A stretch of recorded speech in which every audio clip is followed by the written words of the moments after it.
बिस्मिल्लाहिर्रहमानिर्रहीम। इंसानियत नाबीना हो चुकी है। एक नाबीना की आदत थी कि वो घर से निकलते हुए एक हाथ में लाठी और दूसरे हाथ में लालटेन पकड़ लेता। लोग अक्सर उस पे हंसते थे कि नाबीना को लालटेन की रोशनी भला क्या फ़ायदा देगी। ना ही लोगों की बातों का जवाब देता और ना ही अपनी आदत बदलता।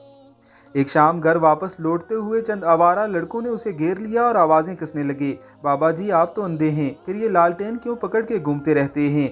नाबीना ने थक हार के जवाब दिया, ये लालटेन मैं अपने साथ अपने लिए नहीं बल्कि तुम्हारे लिए रखता हूँ। ऐसा ना हो कि बिनाई वाले हजरात की जद में आके मैं जान से हाथ धो बैठूं। इसलिए इस लालटेन की रोशनी से लोगों को याद दिलाता हूँ कि नाबीना मैं हूँ, तुम्हारी आंखें सलामत हैं। मुझे ड्राइविंग सीखने का शौक चढ़ा। मैंने ड्राइवर से कहा कि मैं ऐसा एक्सपर्ट ड्राइवर बनना चाहता हूँ जिससे कभी कोई एक्सीडेंट ना हो। ट्रेनर मुस्कुरा कर बोला, जब भी रोड पर निकलो बस ये दिमाग में रखना कि तुम्हारे अलावा सभी अंधे गाड़ियाँ चला रहे हैं, कभी कोई एक्सीडेंट नहीं होगा। सुनने में मजाक जैसी ये बात माशरे की भयानक हकीकत है। इंसान तो बीना है पर इंसानियत नाबीना हो चुकी है।